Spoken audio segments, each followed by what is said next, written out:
siang. Perkenalkan, nama saya Risma Yulita dengan NIM 2202100033. Saya merupakan mahasiswa program studi Administrasi Publik Fakultas Ilmu Sosial dan Ilmu Politik Universitas Sunan Saleh. Saat ini saya sedang berada di semester 6.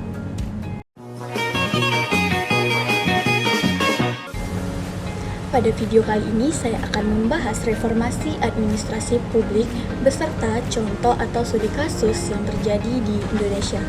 Reformasi administrasi publik adalah proses perubahan atau pembaruan dalam sistem administrasi pemerintahan dengan tujuan untuk meningkatkan efisiensi, efektivitas, transparansi, akuntabilitas, dan pelayanan publik kepada masyarakat. Adapun tujuan utama dari adanya reformasi ini, yang pertama yaitu mengurangi birokrasi yang terbelit-belit, yang kedua memperbaiki tata kelola pemerintahan, yang ketiga meningkatkan kualitas pelayanan publik, yang keempat mencegah penyalahgunaan wewenang, dan yang terakhir mendorong partisipasi masyarakat dalam pemerintahan.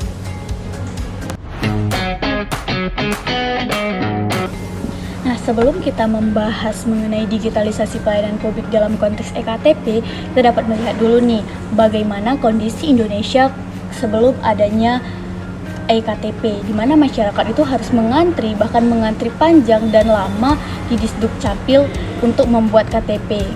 Dan selanjutnya nanti juga kita akan membahas dan bagaimana dampak yang dirasakan masyarakat dan pemerintah ketika sudah adanya EKTP ini.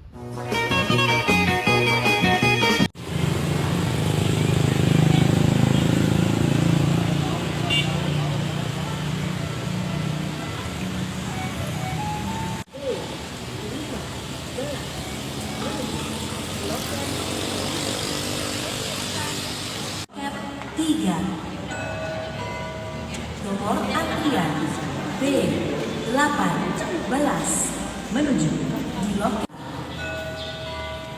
Nomor antrian B16 menuju di loket 7.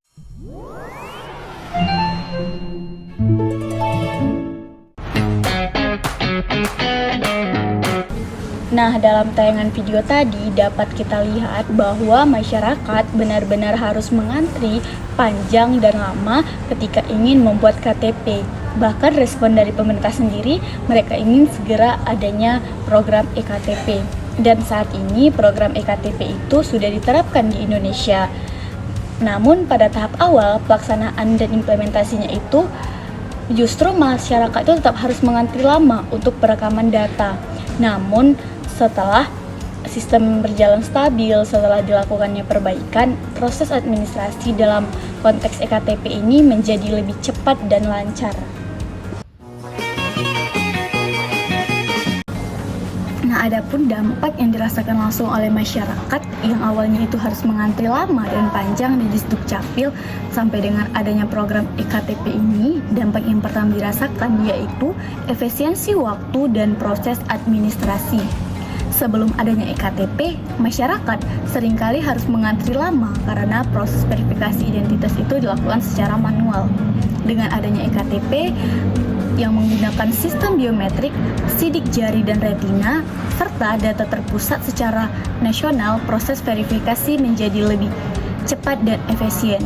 Kemudian yang kedua, kemudahan akses layanan publik. Dengan EKTP, masyarakat lebih mudah mengakses berbagai layanan publik seperti BPJS, perbankan, dan pemilu. Karena data sudah terintegrasi secara digital, mereka tidak perlu lagi membawa banyak dokumen atau mengulang verifikasi identitas. Nah, kemudian dampak yang ketiga yaitu mengurangi praktik pembuatan identitas ganda. Sebelum adanya EKTP, celah pembuatan KTP ganda itu sangat besar dan proses pengecekannya sulit.